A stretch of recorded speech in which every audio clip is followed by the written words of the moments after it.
படித்தவங்கள்ட்ட கேட்குறேன், ஒழுக்கமாக இருங்க. தாசில்தார் இருந்தால் ஒழுக்கமாக இருங்க, ரெவன்யூ இன்ஸ்பெக்டர் இருந்தால் ஒழுக்கமாக இருங்க, வில்லேஜ் முனிசிபல் இருந்தால் ஒழுக்கமாக இருங்க, நாடு ஒழுக்கமாக இருங்கயா. அரசியல்வாதியை மட்டும் குற்றம் சொல்லுவாங்க. நீங்கள் நேர்மையாக இருந்து சொல்லுங்க, எவன் ஆளட்டுமே. ஒரு இன்ஸ்பெக்டர் நேர்மையாக இருந்தான்னு மாற்றினான்னு வைங்க, அடுத்து வர இன்ஸ்பெக்டர் நேர்மையாக இருந்துட்டேன்னு வச்சுக்க, எத்தனை பேரை மாற்றுவான் அரசியல்வாதி? நீ அப்படி இல்லை.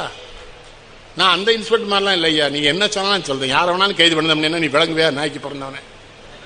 பெண்கள்கிட்ட சொல்லையா, இப்படி மாதிரி புருஷன் கூட நீங்கள் வாழக்கூடாதுமா. புருஷன் லஞ்சம் வாங்குற பேர்ல இருந்தால் வாழாதிய. அவன்கிட்ட சொல்லிடுங்க, உன் கூட வாழ எனக்கு கேவலமாக இருக்குடா, 5000 ரூபாய்க்கு என்ன காரியம்லாம் பார்க்க, எவனா 2 லட்ச ரூபா கொடுத்தா என்ன கூட்டி கொடுத்துருவாடா, உன் கூட நான் வாழ முடியாதுன்னு பொம்பளை சொன்னான்னா ஊழல் போயிடும்.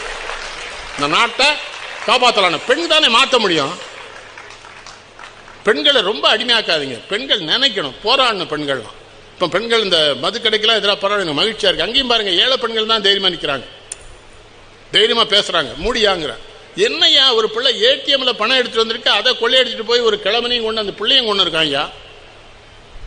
போலீஸ் என்ன பண்ணிட்டு இருக்கு? அவங்களும் ஐயப்பா, அவங்களும் நம்ம சொல்ல முடியல. யாருக்கு சொந்தம்னு தெரிஞ்செல்லாம் அவங்க கைது பண்ண வேண்டியிருக்கு. அதெல்லாம் விசாரிச்சு சொல்ல வேண்டியிருக்கு. இவாள் எம்எல்ஏக்கு சொந்தமா, மாவட்டத்துக்கு சொந்தமா, ஒன்றியத்துக்கு சொந்தமா? காமராஜர் என்ன பண்ணாரு, சொந்த மருமகனை கைது பண்ணி உள்ள வச்சார். விருதுநகர் பஸ் ஸ்டாண்டில் ஒரு கொலை கேஸு, கொலை வெட்டுப்பட்டு விழுந்தவன் வாக்குமூலம் கொடுக்கான். அதில் காமராஜருடைய தங்கச்சி மகன் சக்திவேல் பேரையும் சொல்லிட்டான். கக்கன் போலீஸ் மந்திரி காமராஜ் கக்கனை கூப்பிட்றாரு, விருதுநகர் கொலை எல்லாத்தையும் கைது பண்ணிட்டீங்களா கக்கன்கிறாரு. பண்ணிட்டோங்கிறாங்க. சக்திவேலைங்கிறாரு.